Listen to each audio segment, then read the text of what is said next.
And लिखते चलिएगा सब कुछ, ठीक है। चलिए स्टार्ट करते हैं। देखिए आज का फर्स्ट टॉपिक मैं बता रहा हूं।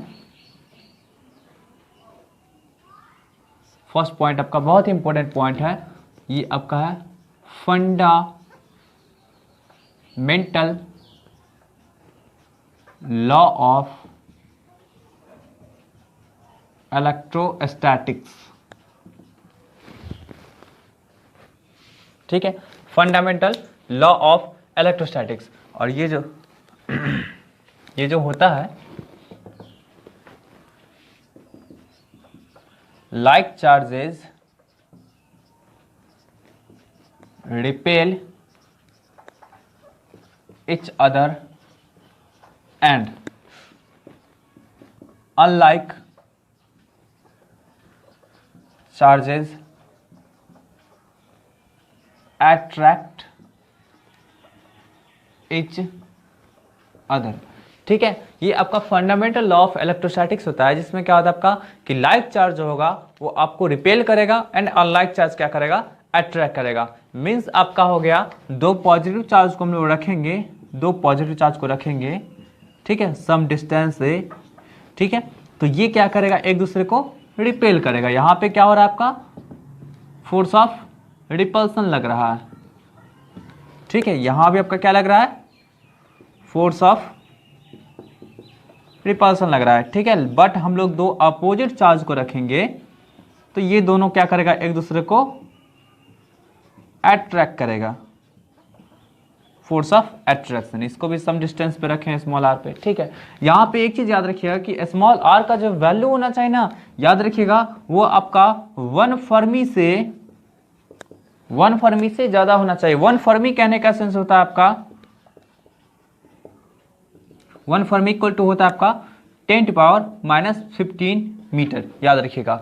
तो 1 फर्मी से क्या होना चाहिए आपका, ये डिस्टेंस होना चाहिए, ये ज्यादा होना चाहिए। क्यों ऐसा होना चाहिए, क्योंकि इस डिस्टेंस से आपका 1 फर्मी के डिस्टेंस से यदि कम होगा तो वहां पे आपका इलेक्ट्रिक फोर्स नहीं लगेगा, वहां पे आपका न्यूक्लियर फोर्स लगेगा। एंड न्यूक्लियर फोर्स जो होता है आपका वो चार्ज की नेचर पे डिपेंड नहीं करता है, मीन्स आपका पॉजिटिव है इस सब पे डिपेंड नहीं करेगा, वो आपका चार्ज के नेचर से या किसी भी पार्टिकल के नेचर से इंडिपेंडेंट होता है। एंड वो आपका क्या करेगा, अट्रैक्ट करने लगेगा। कहने का सेंस हुआ कि दो पॉजिटिव चार्ज भी है और 1 फर्मी से उसका डिस्टेंस कम होता है तो वो आपका दोनों का दोनों पॉजिटिव चार्ज एक दूसरे को अट्रैक्ट करने लगेगा। दो निगेटिव चार्ज भी है और वो आपका क्या 1 फर्मी से कम डिस्टेंस पे है तो वहां पे क्या होगा, आपका अट्रैक्ट करने लगेगा, क्योंकि वहां पे आपका इलेक्ट्रिक फोर्स नहीं काम करेगा, वहां पे क्या कौन सा फोर्स काम करेगा, न्यूक्लियर फोर्स काम करेगा। आ रही बात समझ में ना। इसलिए क्या होगा, आपका डिस्टेंस होना चाहिए वो आपका 1 फर्मी से बड़ा होना चाहिए, ठीक है। कोई डाउट है? चलिए मैं नेगेटिव चार्ज को भी दिखा देता हूं, नहीं तो आप लोग सोचेंगे कि नेगेटिव चार्ज के बारे में सर बताए नहीं, ठीक है। आ रही बात समझ में। तो जो भी आपका क्या होगा, लाइक चार्जेस होगा वो रिपेल करेगा एंड अनलाइक चार्जेस होगा वो अट्रैक्ट करेगा, ठीक है। बात समझ आ रही है। बस आपका ये कंडीशन याद रखिए कि दोनों के बीच का डिस्टेंस होना चाहिए वो 1 फर्मी से बड़ा होना चाहिए, ठीक है। यही आपका है फंडामेंटल लॉ ऑफ इलेक्ट्रोस्टैटिक्स, ठीक। एक और आपका कंडीशन होता है, कि दो आपका चार्ज पार्टिकल दो सेम चार्ज पार्टिकल भी अट्रैक्ट कर सकता है, ठीक है। वो आपका कंडीशन होता है कि एक पे बहुत ज्यादा अमाउंट में चार्ज रहेगा, एक पे आपका बहुत ज्यादा लिटिल अमाउंट में चार्ज रहेगा, तो वहां पे भी आपका अट्रैक्ट कर सकता है, ठीक है। दो आपका सेम चार्ज पार्टिकल भी एक दूसरे को अट्रैक्ट कर सकता है। कब अट्रैक्ट करेगा, उसके लिए दो कंडीशन है। पहला कंडीशन तो आपका जो दोनों के बीच का डिस्टेंस होना चाहिए 1 फर्मी से कम होना चाहिए, ठीक है, मतलब 10⁻⁻15 मीटर से कम होना चाहिए, तब अट्रैक्ट कर सकता है। क्यों? क्योंकि वहां पे आपका न्यूक्लियर फोर्स काम करेगा। दूसरा कंडीशन आपका ये है कि एक बॉडी पे क्या होगा, बहुत ही ज्यादा अमाउंट में चार्ज होगा एंड दूसरे पे क्या आपका बहुत ही कम अमाउंट में चार्ज होगा, तब वहां पे भी क्या हो सकता है, अट्रैक्शन हो सकता है, ठीक है। बट आपका इन जनरल बोलेंगे तो लाइक चार्जेस क्या करेगा, लाइक चार्जेस मींस एक जैसा चार्जेस क्या करेगा, रिपेल करेगा एंड अपोजिट चार्जेस क्या करेगा, अट्रैक्ट करेगा इन जनरल, ठीक है। बात समझ आ रही है। चलिए आगे बढ़ते हम लोग।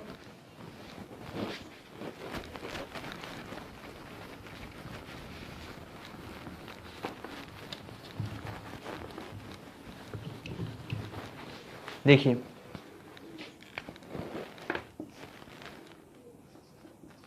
Gold leaf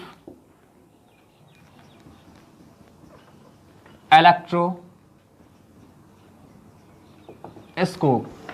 gold leaf electroscope क्या होता है? तो ये एक ऐसा डिवाइस होता है जो चार्ज के अमाउंट को मेजर करता है। मीन्स किसी भी बॉडी पे आपका कितना अमाउंट में चार्ज प्रेजेंट है उसको आपका क्या करता है, ये मेजर करता है। ठीक है, it is a device used to measure the amount of charge on the body।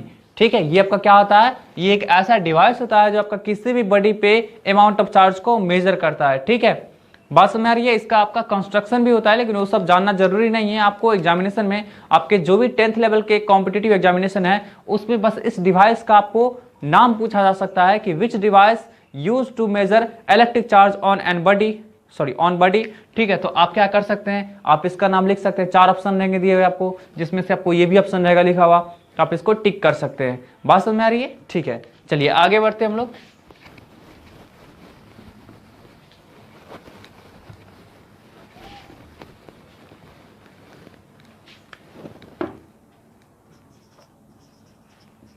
Basic properties of electric charges। ठीक है, basic properties of electric charge क्या होता है? तो आपका मेनली 3 टाइप्स होता है इसका basic properties of electric charge का। तो पहला आपका होगा एडिटिविटी, सेकेंड होता है आपका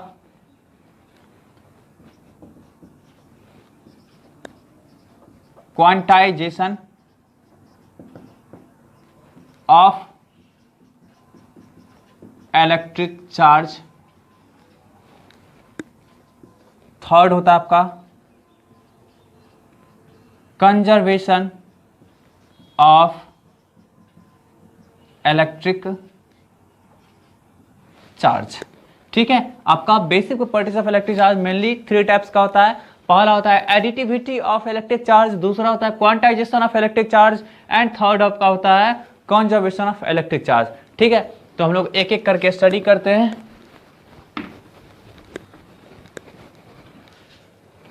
पहला देखिए एडिटिविटी। किसी भी सिस्टम में या किसी भी बॉडी में जो आपका जो चार्ज होता है, जो टोटल अमाउंट ऑफ चार्ज होता है, वो आपका क्या होता है, उस सिस्टम में या फिर उस बॉडी में जितना भी आपका जगह चार्ज होता है, जितने भी पार्ट में चार्ज होते हैं, सबको ऐड करके होते हैं। ठीक है, जैसे मैं एक दिखाता हूं, ये मान लीजिए आपका कोई भी बॉडी है। ठीक है, इसके इस रीजन में आपका 1 कूलम चार्ज है, इसके इस रीजन में आपका 2 कूलम चार्ज है, इसके इस रीजन में आपका क्या है 0.5 कूलम चार्ज है, इस रीजन में आपका 3 कूलम चार्ज है। तो पूरा ओवरऑल हम इस पूरे बॉडी की बात करेंगे, इस पूरे बॉडी पे टोटल अमाउंट जो चार्ज होगा, टोटल चार्ज जो होगा आपका पूरे होल बॉडी पे, ठीक है, तो वो कितना हो जाएगा, सबका सम हो जाएगा। मीन्स आपका क्या होगा 1 coulomb plus 3 coulomb plus 0.5 coulomb plus 2 coulomb, and इस सब को सम करिएगा तो कितना होगा 6.5 कूलम। मतलब किसी भी सिस्टम में या फिर किसी भी बॉडी में जो आपका टोटल अमाउंट ऑफ चार्ज होता है वो आपको सारे चार्ज का सम होता है। ठीक है, टोटल चार्ज का क्या होता है आपका सम होता है। जिस भी पोर्शन में या फिर जिस भी रीजन में आपका जो भी चार्ज प्रेजेंट होगा सबका आपका सम होता है। याद रखिए इस चीज को, यही आपका होता है एडिटिविटी ऑफ द चार्जेस। ठीक है, तो आप इसमें लिख सकते हैं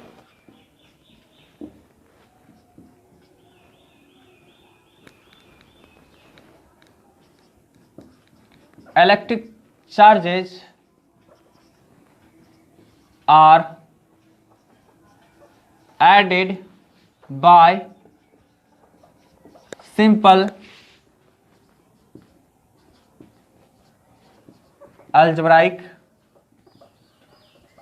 method in any body. Total amount of charges is the sum of all charges present in the body। ठीक है, कोई डाउट है तो आप लोग इसको नोट कर लीजिएगा। ठीक है, हम लोग अब आगे बढ़ते हैं, सेकंड पे चलते हैं।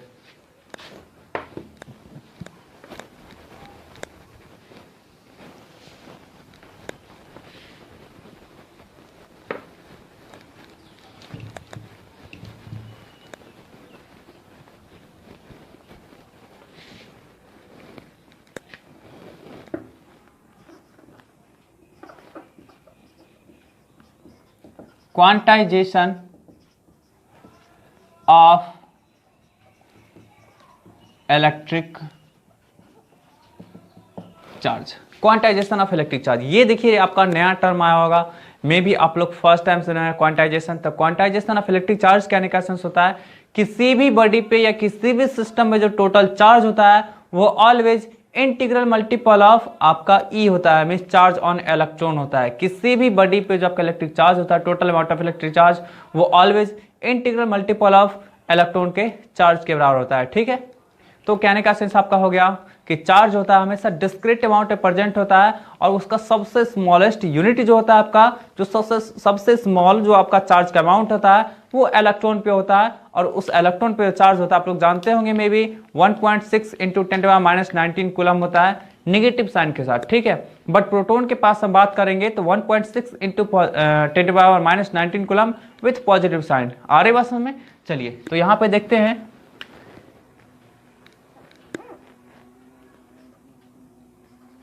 in any body total amount of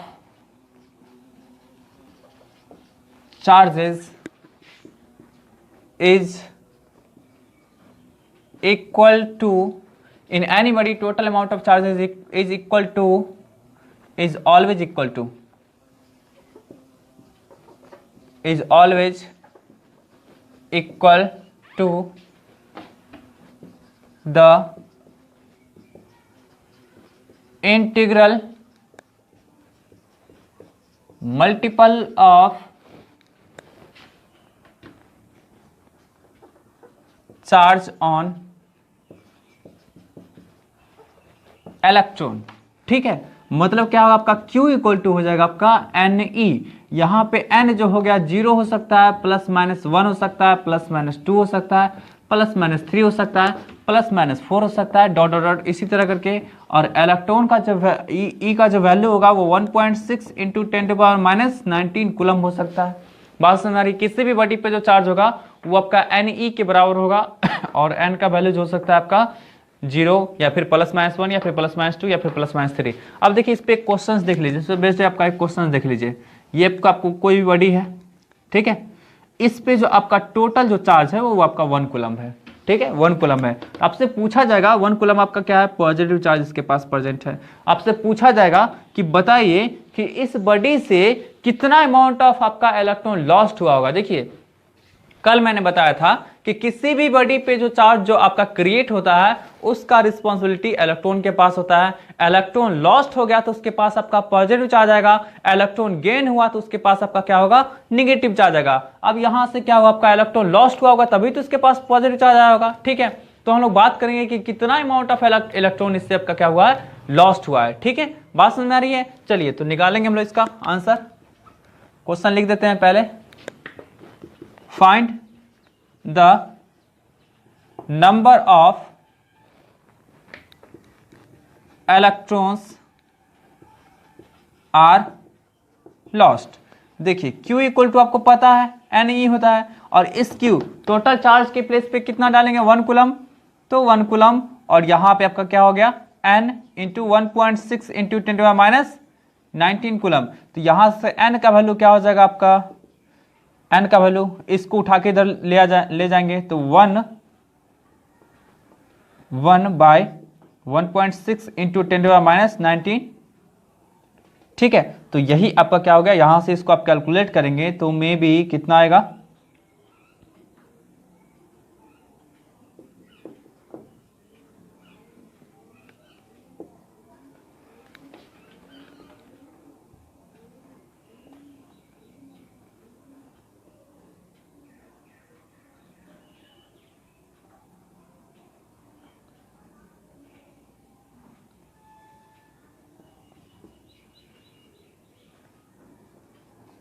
may be आपका इतना आ जाएगा, ठीक है। अप्रॉक्स में आपका क्या होगा, इतना आ जाएगा, मीन्स इतना इलेक्ट्रॉन क्या होगा आपका इस बॉडी से लॉस्ट होगा। देख रहा हो आपको 6.25 इंटू 10⁻20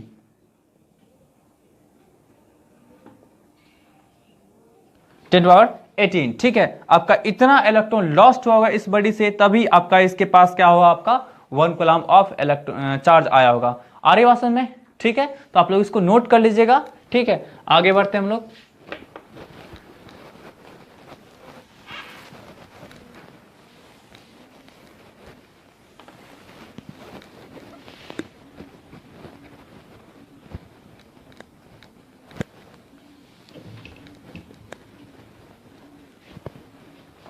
चलिए नेक्स्ट स्टार्ट करते हैं। थर्ड में conservation of electric charge.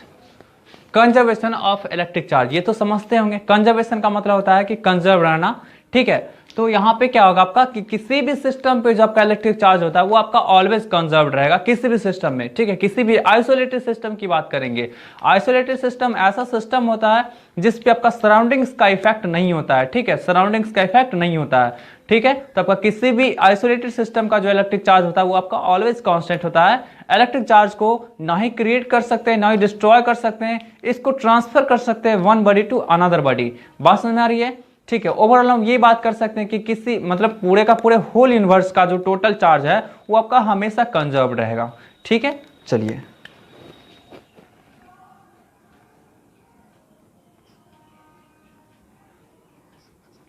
In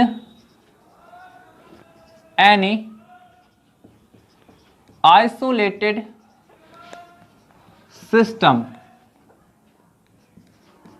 total charges are always constant, ठीक है। किसी भी आइसोलेटेड सिस्टम का आपका क्या होता है, टोटल चार्ज कांस्टेंट होता है। आइसोलेटेड सिस्टम मतलब बता है कि उस पर क्या सराउंडिंग्स का इफेक्ट नहीं होगा, मींस सराउंडिंग से बिल्कुल आपका वो अलग होगा, ठीक है। चलिए तो आपका क्या होता है, टोटल हमेशा कांस्टेंट रहेगा, ठीक है। या फिर बोल सकते हैं कंजर्व भी बोल सकते हैं। इसका सेकेंड पॉइंट देखिए, charges can not be created nor be destroyed, ठीक है। ना ही क्रिएट कर सकते हैं और ना ही डिस्ट्रॉय कर सकते हैं, ठीक है। ओवरऑल बोला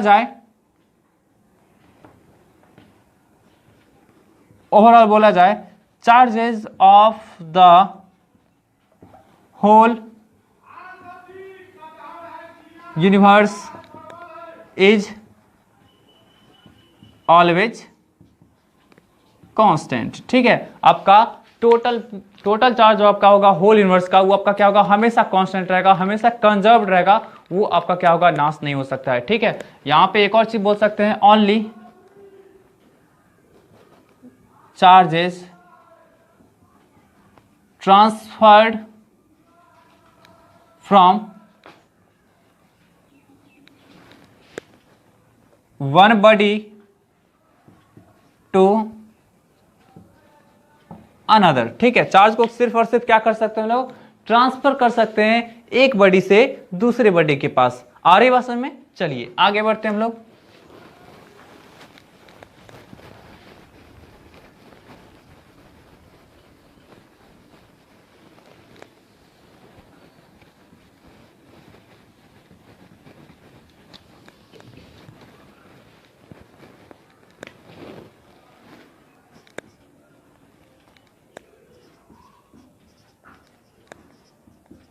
Coulomb's law of electrostatic force, ये आपका नेक्स्ट टॉपिक है। ये भी थोड़ा सा रेफरेंस बुक आप इस्तेमाल करेंगे तो ये टॉपिक आपको देखने को मिल जाएगा, ठीक है। तो चलिए हम लोग इस टॉपिक पे बात करते हैं कि ये Coulomb's law of electrostatic force होता क्या है। आप लोग क्लास 9th में Newton's law of gravitational force पढ़े होंगे, तो वहां पे पढ़े होंगे कि आपका दो मास पार्टिकल के बीच में, दो मास बॉडी के बीच में आपका फोर्स जो होता है, फोर्स आपका क्रिएट होता है, ठीक है, वो आपका फोर्स जो एक्ट होता है, तो उसको आप कैसे कैलकुलेट करते हैं ये पढ़े होंगे। तो आपका सिमिलरली यहाँ पे हम लोग पढ़ने वाले हैं कि दो चार्ज पार्टिकल के बीच जो आपका फोर्स एक्ट जो करेगा, तो वो आपका फोर्स कैसे कैलकुलेट कर सकते हैं, ठीक है, उसी को पढ़ेंगे। ठीक है, तो कूलम्ब्स लॉ, कूलम्ब यहाँ पे आपका क्या हुआ, साइंटिस्ट का नाम हो गया। ठीक है, तो कूलम्ब्स लॉ के अकॉर्डिंग आपका होता है, फर्स्ट पॉइंट होता है आपका कि फोर्सेस एक्टिंग बिटवीन बी और ऑब्लिक डब्ल्यू मतलब बिटवीन हुआ। ठीक है, forces acting between two charge particles is always directly proportional to the product of charges। ठीक है, जैसे हम लोग बात करते हैं Q1 चार्ज है और एक आपका Q2 चार्ज है। ठीक है, दोनों का नेचर कुछ भी हो सकता है, पॉजिटिव नेगेटिव कुछ भी हो सकता है। ये दोनों आपका क्या है, स्मॉल डिस्टेंस r से सेपरेटेड है। दोनों के बीच में जो आपका फोर्स लगेगा, ठीक है, तो वो फोर्स क्या होगा, आपका डायरेक्टली प्रोपोर्शनल होगा दोनों चार्ज के प्रोडक्ट के। ठीक है, याद होगा आप लोगों को, क्लास 9th में याद होगा, हम लोग न्यूटन्स लॉ ऑफ ग्रेविटेशन में भी किए थे कि जब दो मास पार्टिकल था प्रेजेंट m1 और आपका m2, तो यहाँ पे दोनों के बीच जो फोर्स लगा था, तो दोनों के मास को प्रोडक्ट करके और फिर प्रोपोर्शनल कर दिए थे, याद होगा आप लोगों को। ठीक है, सिमिलरली आपका यहाँ पे क्या होगा, आपका यही चीज होगा कि दोनों के चार्ज के प्रोडक्ट के हमेशा क्या आपका प्रोपोर्शनल होगा। ठीक है, नेक्स्ट पॉइंट हम बात करते हैं, सेकेंड पॉइंट की बात करते हैं, F inversely proportional to the square of the distance between them. मतलब फोर्स आपका होगा, हम डायरेक्ट लिख दिए हैं, फोर्स होगा दोनों चार्ज पार्टिकल के बीच के जो डिस्टेंस होगा उसके स्क्वायर का इनवर्सली प्रोपोर्शनल होगा ये। ठीक है, आपका इक्वेशन फर्स्ट ये हो गया और इक्वेशन आपका सेकंड ये हो गया। दोनों को कंबाइन करेंगे, मैं यहां पे लिख देता हूं। ठीक है, कंबाइनिंग इक्वेशन 1 एंड 2, दोनों इक्वेशन को कंबाइन करेंगे तो F डायरेक्टली प्रोपोर्शनल हो जाएगा आपका Q1 Q2 by are square. ठीक है, तो यहां से प्रोपोर्शनल का साइन हटाएंगे तो यहां पे आपका आ जाएगा K कांस्टेंट। ठीक है, और इस K कांस्टेंट को हम लोग बोला करते हैं इलेक्ट्रोस्टैटिक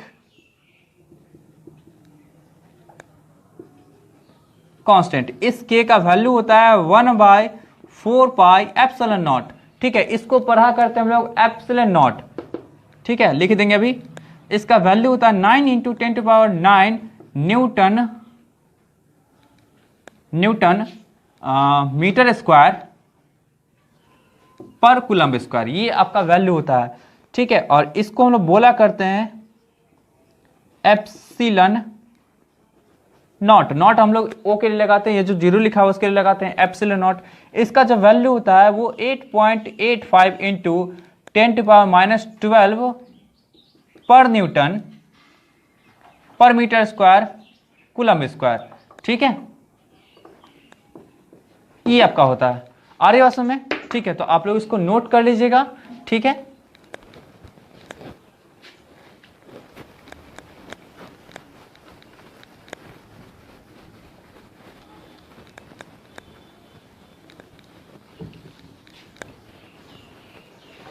चलिए आप लोग इसको नोट कर लीजिएगा। एक चीज बता देते हैं कि ये भी जो आपका जो इलेक्ट्रिक फोर्स जो होता है ये आपका इंपॉर्टेंट फॉर्मूला हो गया। ठीक है, ये आपका इंपॉर्टेंट फॉर्मूला होगा। ये भी जो आपका ये भी जो आपका फोर्स होता है इलेक्ट्रिक फोर्स, ये आपका सेंट्रल फोर्स होता है। सेंट्रल फोर्स कहने का सेंस होगा कि दो चार्ज बॉडी यदि प्रेजेंट है, देख लीजिए,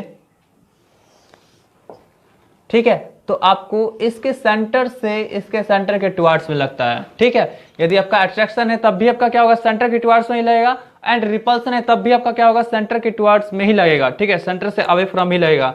बात समझ आ रही है? मतलब ये जो होता है आपका, it is A central force. ठीक है, मतलब क्या होता है, बिल्कुल आपका सेंटर से अवे या फिर सेंटर के टुवर्ड्स में लगता है। ठीक है, बात समझ आ रही है। चलिए एक हम पॉइंट लिख देते हैं, इलेक्ट्रिक फोर्स को किस डिवाइस से मेजर करेंगे, तो आपका है एक होता है टॉर्जन बैलेंस होता है, उससे हम लोग मेजर करते हैं। तो लिख देते हैं यहाँ पे टॉर्जन बैलेंस डिवाइस इज